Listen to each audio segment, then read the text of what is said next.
আসসালামু আলাইকুম। সবাই কেমন আছেন? আলহামদুলিল্লাহ আমি ভালো আছি। আমি আজকে রান্না করব লাউয়ের খোসা তরকারি। এটা খেতে খুবই টেস্টি হয়েছে, খেতে খুবই মজাদার একটি তরকারি।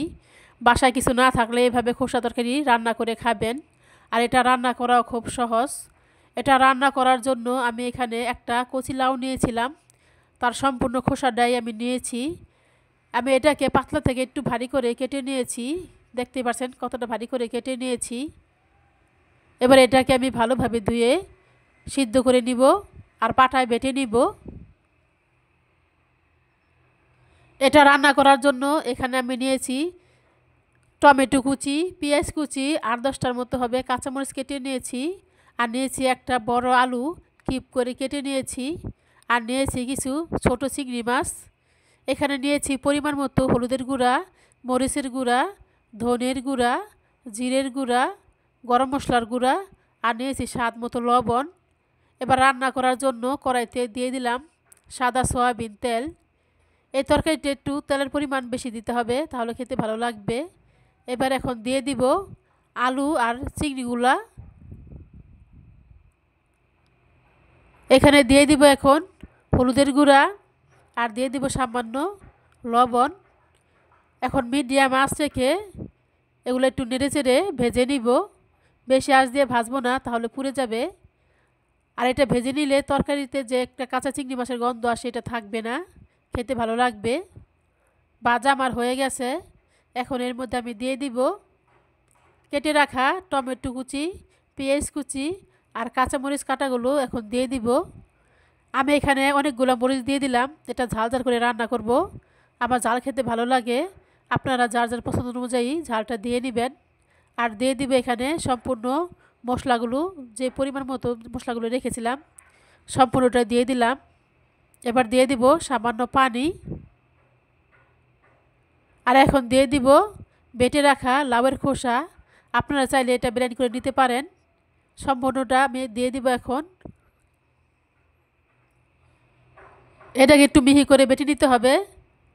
মিহি করে বেটে নিলে এটা খেতে ভালো লাগে। দেখতে পাচ্ছেন আমি কতটা মিহি করে বেটে নিয়েছি। এবার ভালোভাবে নেড়ে চেড়ে মশলাটা মিশিয়ে নিব।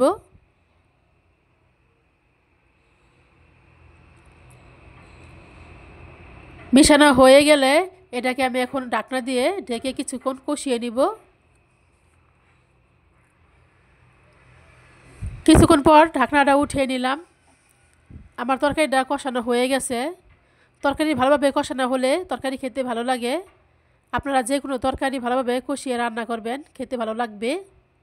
এবার এর মধ্যে দিয়ে দিব পরিমাণ মতো পানি।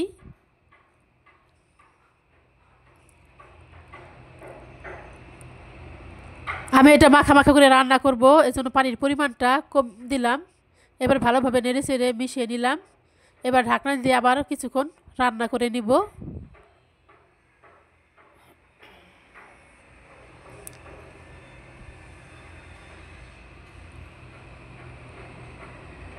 রান্না আমার হয়ে এসেছে, দেখতে পাচ্ছেন কত সুন্দর কালারটা হয়েছে, খেতে অনেকটা লোভনীয়।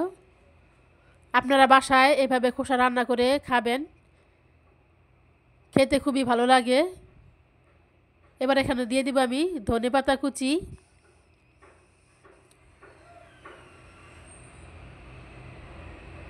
এবার আমি ভালোভাবে নেড়ে চেড়ে মিশিয়ে নিব। আপনারা একবার হলো এটা ট্রাই করে দেখবেন, খেতে কেমন হয়েছে কমেন্ট করে জানিয়ে দিবেন। ভালো লাগলে একটা লাইক দিয়ে দিবেন, একটা সাবস্ক্রাইব করে দিবেন।